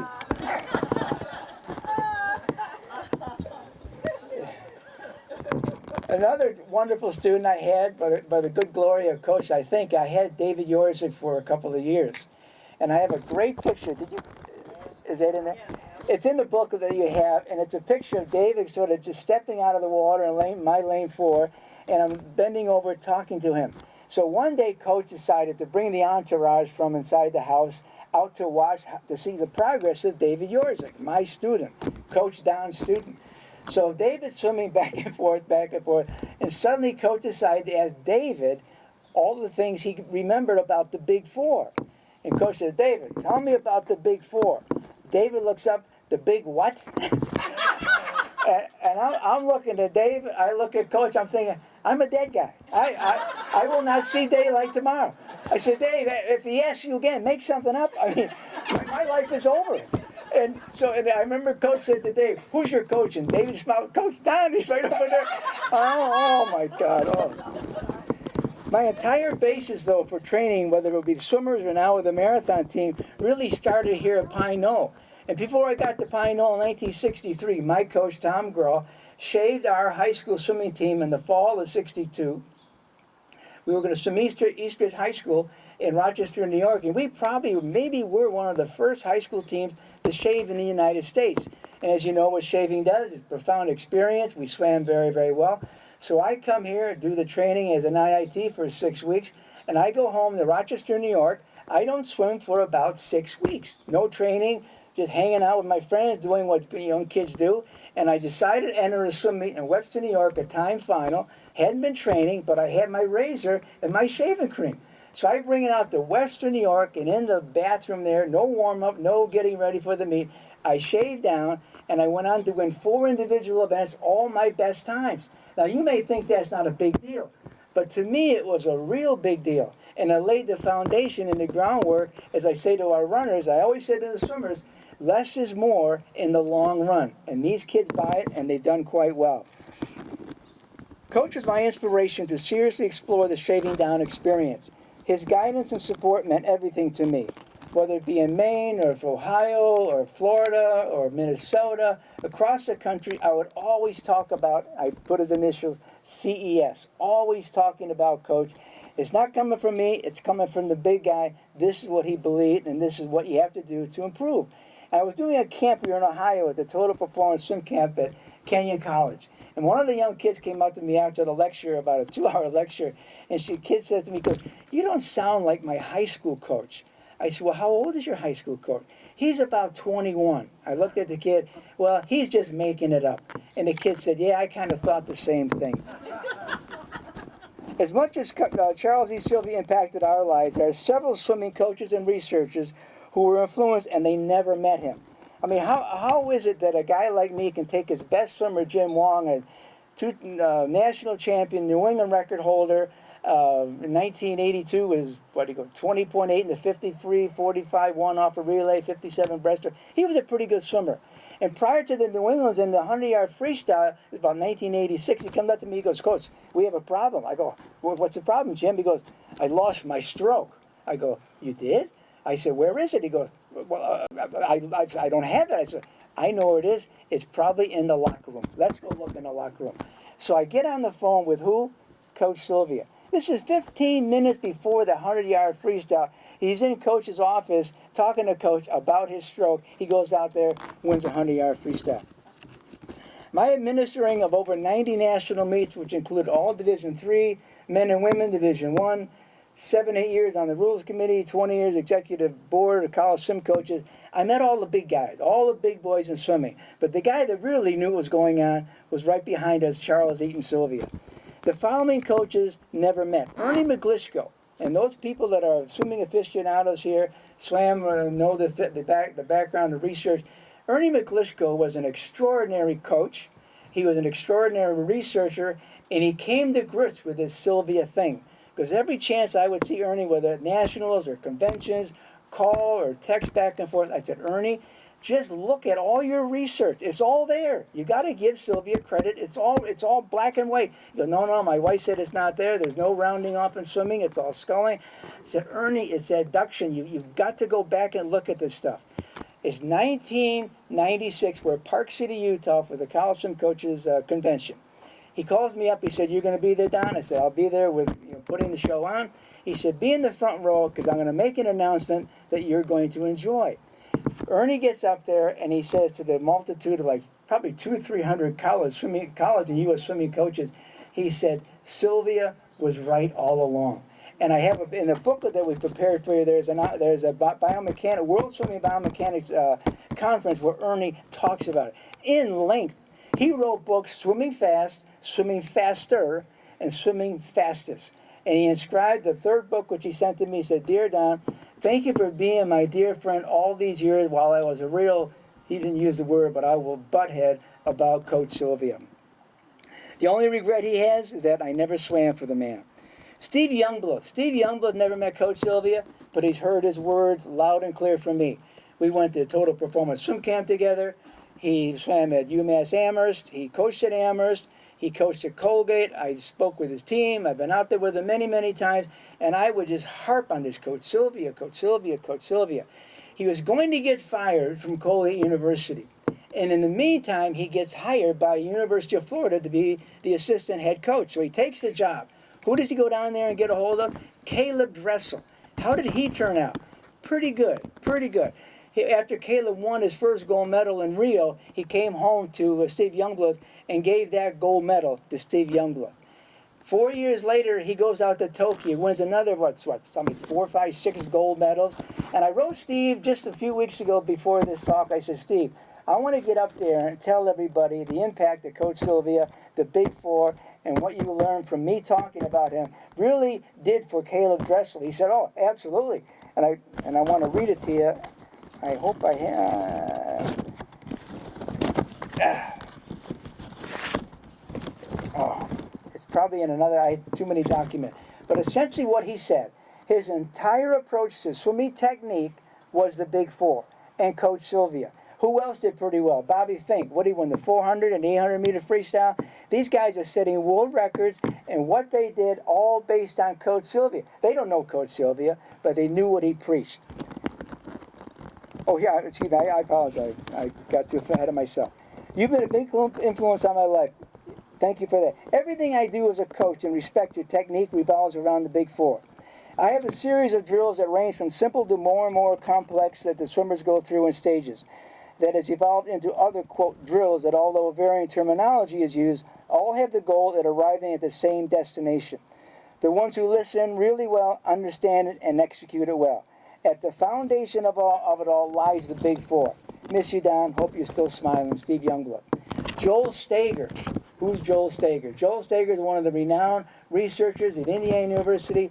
He's the head of the Councilman Center for Science of Swimming. I met him about 16 years ago at Kenyon at Total Performance Swim Camp. He flew in to listen to my lecture on shaving. And I told him he's going to sit in the front row. I said, Joel, when I'm done, I'm going to look at you. Because I'm going to talk for 2 hours about things that Coach Sylvia taught me to believe in, about swimming, about technique, about sports psychology, about shaving. And I want to get your reaction, thumbs up or thumbs down. And I gave it the best shot I had. I turned to Joel Stager, and he gave me a thumbs up. And we stayed together up nearly the entire night talking about Coach Sylvia. Jack Salvatore, he was my captain in 1972, Coach Reed's first College Division All-American. Attended Pine Knoll between his junior and senior year while he was at Tufts with his teammates. He went on to say, simply stated, the man was brilliant. He created a formula for teaching swimming that remains unparalleled to this day. He blended all his concepts into a cohesive theory of swimming. North Thornton, coach at Cal Berkeley, passed away a couple of years ago. Coach Matt Biondi, 11 medals, 6 gold medals. When in 1992, when Matt had finished his last Olympics, Coach Sylvia wrote North Thornton a handwritten letter about his assessment of Matt Biondi's technique. Nort got the letter, didn't read it, put it in a little box, and was in itself in a room for years. He was about ready to move out of his office to retire, and he took all these old letters and was going to throw them away. Came across this one from this guy, Charles E. Sylvia, Springfield, Mass. He opens it up and he reads it and he goes, "Oh my God, who is this guy?" And he starts searching around the car. I need to talk to this guy, Sylvia. This was in the year 2000. His letter is in that booklet, the 2 letters we corresponded with. So they called Lee Lawrence. Lee says, "Call down." Nort called me. We were very dear friends, being on rules committee together. He said, "Tell me about this guy, Sylvia." I said, "Nort, I'm going to give you as much as I got and tell you as much as I can." He changed his entire approach to training, to technique, sports psychology, renamed more things just because of Coach Sylvia. Again, never met the man. And what they read, who read the Paul Asmuth stuff? Brian. Oh, Brian, I'm sorry, Brian. Paul Asmuth, Mike, I was on that crew when he swam from Nantucket to Hyannis. That was I cried watching Paul swim. We were about 400 yards offshore. It's about quarter to midnight. We on a boat. You guys were on a boat. And he's swimming. He'd been swimming since 9 o'clock in the morning. And the day before we're going over the route and what time we're going to leave, Coach and I said, "Let's leave, Paul, at 6 a.m. It'll get you into Hyannis when the tides are going in. It'll be perfect." Paul said, "No, I need a few more hours sleep. Let's leave at 9. Coach said, "That's not a good idea, but you're the guy swimming." So now it's about quarter to midnight. He had been swimming for hours, not going anywhere. He wasn't going anywhere. He's going against the tide. You don't swim against the tide. And to show us how difficult it was for Paul to swim against the tide, Coach took a can of soda, threw it in the water, and just shot right back out to show you how strong that tide was. For the next couple of hours, he swam against the tide, finally got into Hyannis at Craigville Beach, stood up there. They had the lights and all that going on, and I stood on the deck of the boat, and I simply cried. It was the most profound thing I've ever seen in my life. Coach's 3-pronged mantra: swim within yourself, let your stroke carry you, swing your hands, and charge home on the end. To me, these are metaphors for life. I've had so much fun reminiscing with Sue Sylvia, Dave Lang, Jim Filippo, Eric McDonald, Bill and Sherry, Tim Allen, Pete Sandstone, Ed Reed, Larry Van Wagner.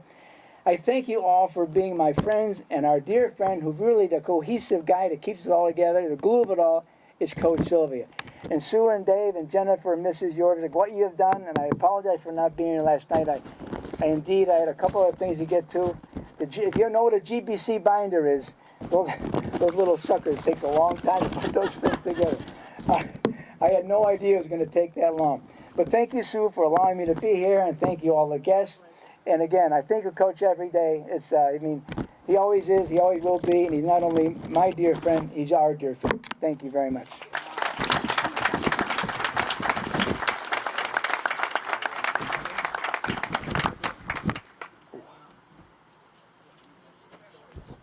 Thank you, Coach Don. I do want to just say, Coach was not only a brilliant swimming coach, a brilliant swimmer himself, he also played a pretty mean game of tennis. And I was working after work one day. I said, well, I'm going to go hit some tennis balls up against the wall in one of the bays. Generally, I could beat the wall.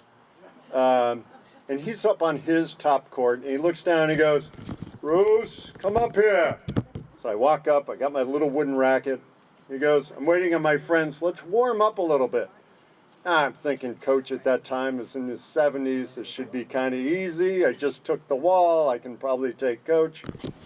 He had me running all over the court. I'd hit the ball. He'd have me go back. Then he'd do a little scoop shot. Just barely makes it over the net.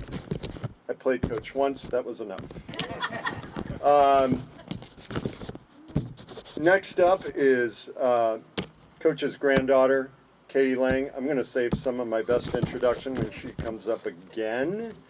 But you know, we've talked about this incredible family that's been created at Pine Knoll, and Katie's going to reflect on some of those family members who aren't with us today, and we think of them every day in our memories. Katie.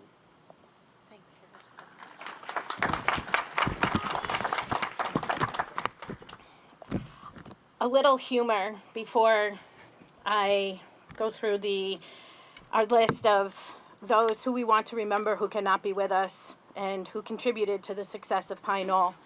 So many people have stood up here today and have talked about how, Coach Buppy, to myself, and how he had so many words of wisdom and he pretty much was never speechless. Well, then I came along and made him speechless.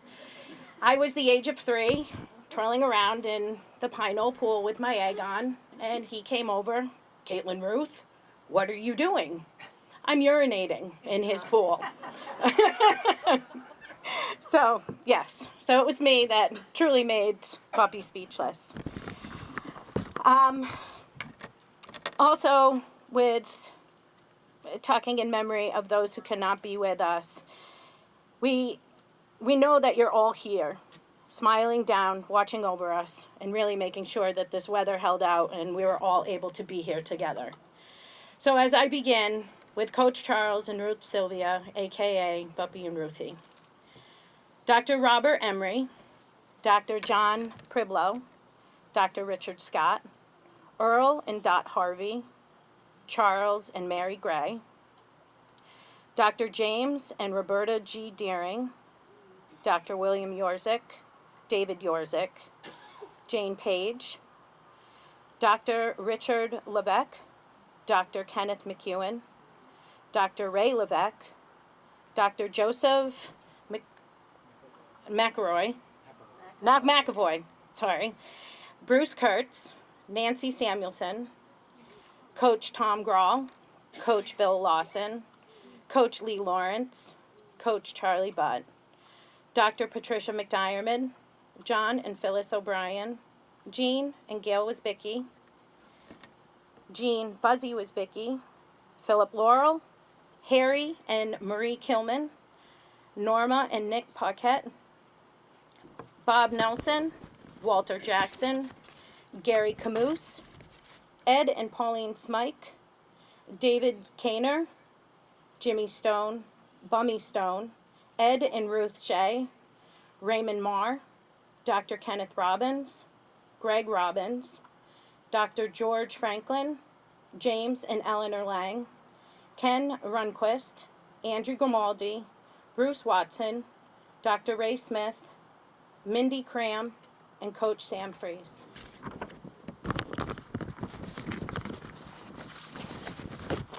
I'm all done.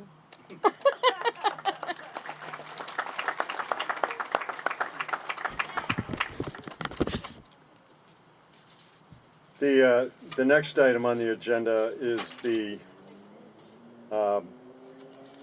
unveiling of the rock. One incredible part of my experience at PKSS was the sense of family. Whatever your experience, a student, a coach, an M&M, you felt like you were part of Coach and Ruthie and Dave and Sue's family. And that tradition and legacy has been extended to the Lang children and the Coach's great-grandchildren. I met Brian Lang when he was about 3. He would help is in quotation marks. He would help Scott Shumway and I collect the lunches in the snack bar as the students came up the hill and handed over their lunch. We put them in the cooler. And he'd come in, he'd climb up on the cooler, lift up the window, stick his head out the window, and yell, "Unchies!" And he'd hand them to Scott and I. We still had to put them away. But he was such a big help. We watched Brian grow up as a student, playing high school football, up to college, his marriage, becoming a loving dad, a successful teacher, and a financial executive. I'm pleased to invite Brian, his son Kate, and nephew Mike up to help unveil the rock.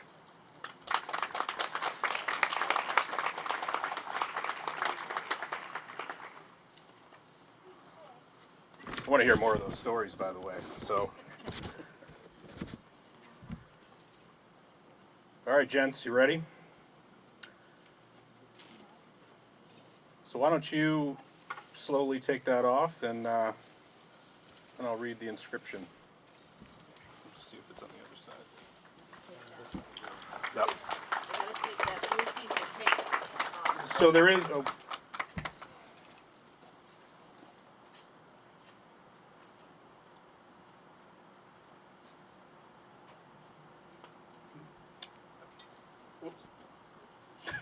Okay. Perfect job for an M&M. We got the bolt out. Scott, we're gonna need to fix that bolt. So for all of you that can't see, there is a plaque on the other side here. This was a stone that was picked really for the nickname that my grandfather had since he was a young guy. I don't even think I knew him with his brilliant red hair, but this is a red stone right here from East Long Meadow. And so on the back here, and for everybody after that wants to come up and see this, the inscription reads, Coach Charles E. Sylvia Memorial Pool, leader, teacher, humanitarian, and friend, whose dream to teach children proper swimming and survival techniques became a reality. Founder and director of Pine Knoll Swim School, Incorporated, 1958 to 1994.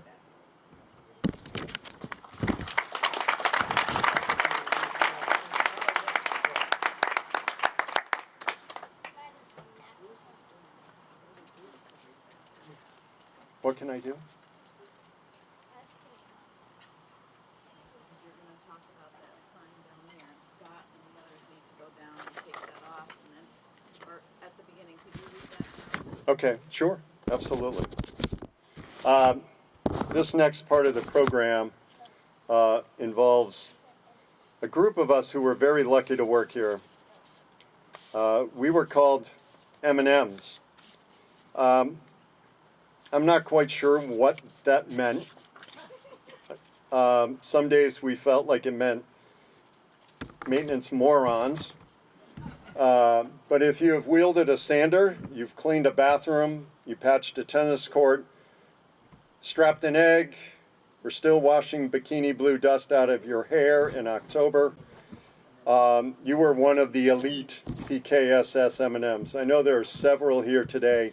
Scott, Ken, Mike, Scott Harvey, myself. I know there are some that wish to be here like Stu Stroman. Did I miss any M&Ms? Come on, we're a proud bunch. Raise your hand. Who did we miss? Bill, all right. M&M. Tim, you're like an honorary M&M. All right. But I also want to read a letter from one of these M&Ms.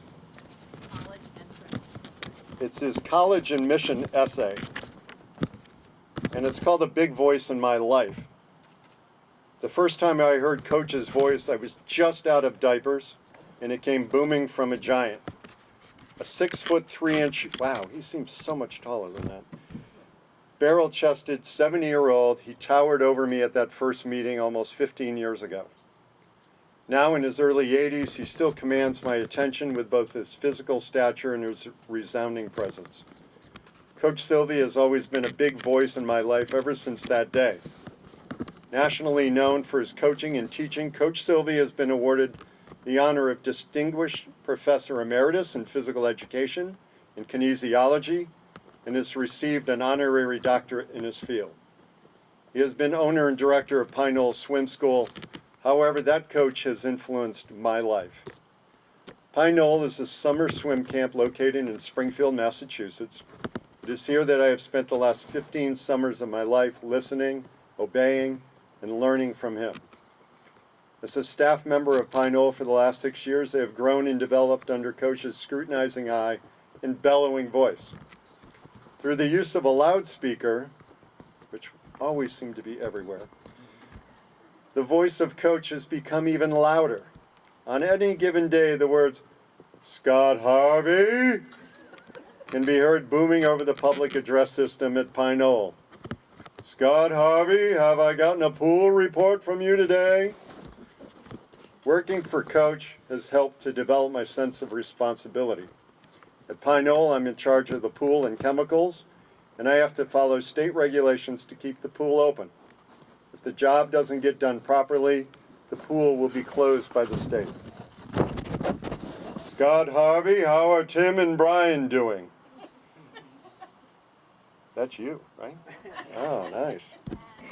Coach has also helped me to develop my leadership qualities. Since I am responsible for a staff of 4, including Tim and Brian, it's my job to assign the work and make sure that it gets done properly. I've learned the difficulties that can arise when one is a leader, but I have also learned the satisfaction of a job well done. Under Coach's guidance, I have attained an appreciation for organizational skills and teamwork. Scott Harvey, have you checked the pool chemicals? This is a statement that would rarely be heard. Coach trusts me. He feels that I am dependable. If he asks me to do a job, he knows that I will do it as soon as possible. In the case of the pool chemicals or any other daily jobs, I would do them without having to be reminded. I have been living at Pine Knoll for the last 5 summers, and this has been a very important learning experience for me. While living at Pine Knoll, I've been influenced by Coach, and that he has become almost a surrogate grandparent. My grandfather died when I was 12, and Coach helped to fill that void. Scott Harvey, come here, I need you. This is the most important thing that Coach says to me. I have a great deal of respect for this incredible man, and feels great to know that he depends on me, trusts me, and needs me. I'm proud of my accomplishments at Pine Knoll. I know that I will hear the echoes of Coach's voice throughout my life, and that my experiences at Pine Knoll will be forever part of me. Thank you, Scott, for allowing us to share that with everybody today. I would invite the M&Ms. There's a few. Where are they? He's already over there. Oh, they're already over there. Oh, hey, Scott. Scott on the far side of the pool. If you want to unveil the sign. It's under the blue painted part of the wall.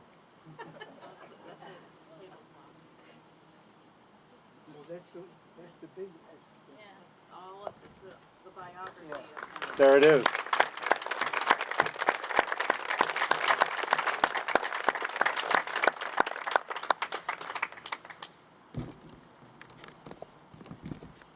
Nicely done, Scott. And it's still attached to the wall. Obviously, an M&M did not do that.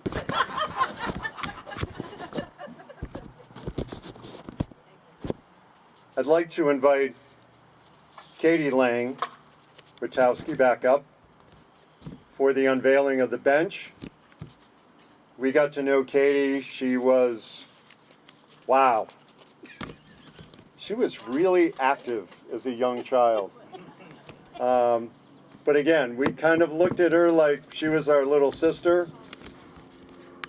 So privileged, Katie and I, my wife and I were talking about the chance we had to attend your wedding and how honored we were to be a part of that day. We certainly all kind of see in you, Katie, you becoming a little bit of a mini mom, a mini Sue. Brian said you would appreciate that comment. Thanks, Brian. But I want to invite her, Chloe, and Bella to come up and unveil this bench, which is right in front of me.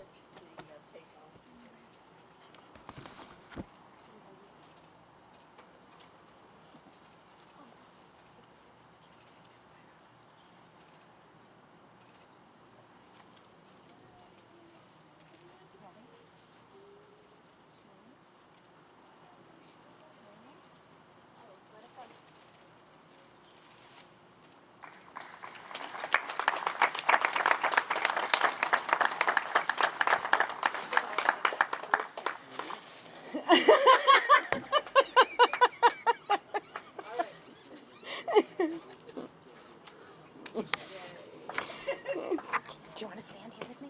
Yeah. Okay, thanks. Yeah. Stand here. Okay.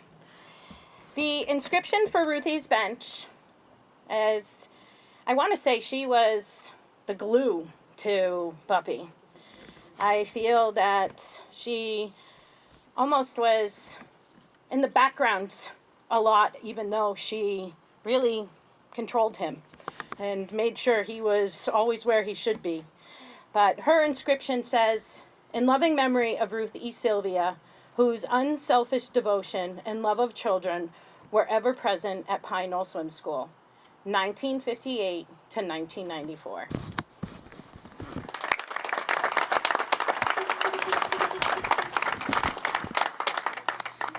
Good job. Don't take another.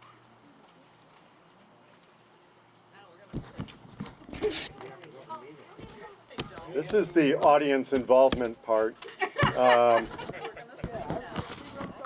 I do want to say before we break into song, all of us, pull out your program. There's a great treasure trove of photos, stories, slides, both out here on the picnic tables, inside Birch Hall. We hope you'll take some time to peruse them, look at them. I found a picture of myself that I have no idea when it was taken. So I'm excited about that. You know, I just want to say in closing, you know, reading Scott's comments means a lot, and I could certainly say myself saying all of the words that Scott echoed. My grandfather passed away when I was really young, and it was great to have Coach kind of step in and fill that role for me. He gave me a lot of sense of confidence, humility, always loved talking politics. He was just an incredible guy, and I'll still hear that voice.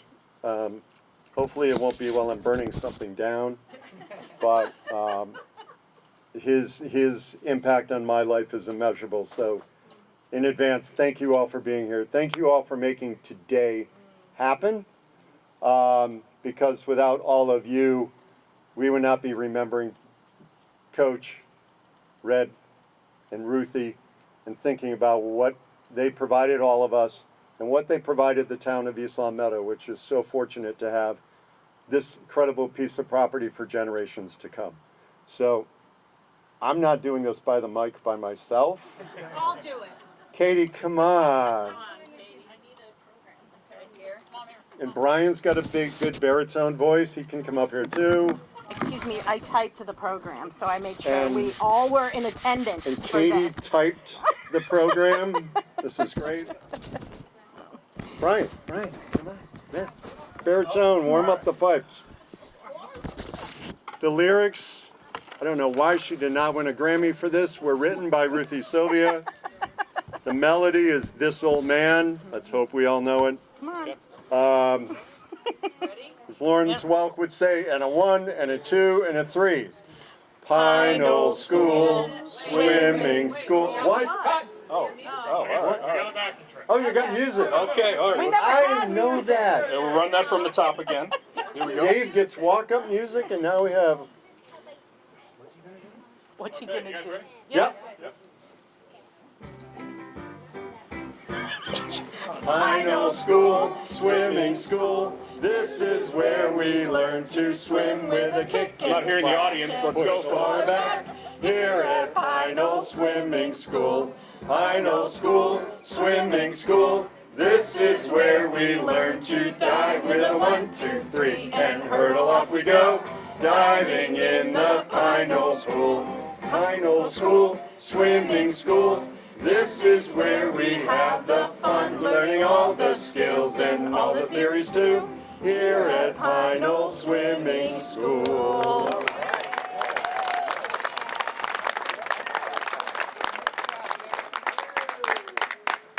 Thank you all very much for coming.